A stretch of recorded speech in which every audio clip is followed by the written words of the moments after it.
7 pelajaran wajib kamu pelajari. Fikih. Fikih adalah ilmu yang mempelajari hukum yang sesuai dengan syariat agama Islam.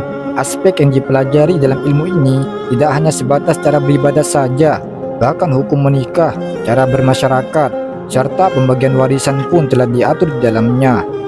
Tauhid. Tauhid yang mengajarkan tentang keimanan atau keesaan tunggal. Agama Islam merupakan agama monoteisme yang meyakini bahwa Allah Subhanahu wa taala adalah salah satunya Tuhan. Mengenal lebih dalam dari sejarah perkembangan ilmu tauhid sejak zaman sebelum Islam datang, masa Rasulullah SAW, masa Khulafaur Rasyidin hingga masa Bani Abbasiyah. Ilmu dakwah. Ilmu dakwah adalah ilmu yang mengajarkan tentang bagaimana penyiaran kabar baik, nasihat, pengajaran, peringatan berdasarkan tuntunan Al-Quran dan hadis. Ini akan diajarkan pengertian, dasar hukum, fungsi, subjek dakwah, serta metode cara memberikan dakwah yang baik. Akidah dan akhlak.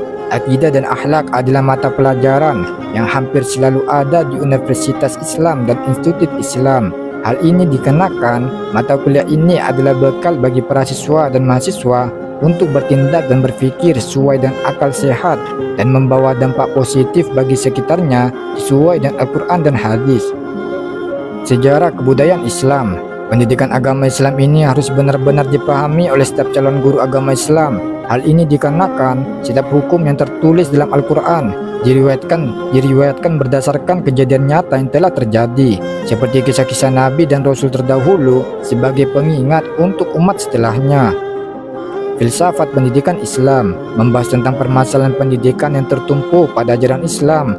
Permasalahan ini dibahas melalui teori-teori filsafat yang dihadapkan pada sumber agama Islam, yaitu Al-Quran dan hadis.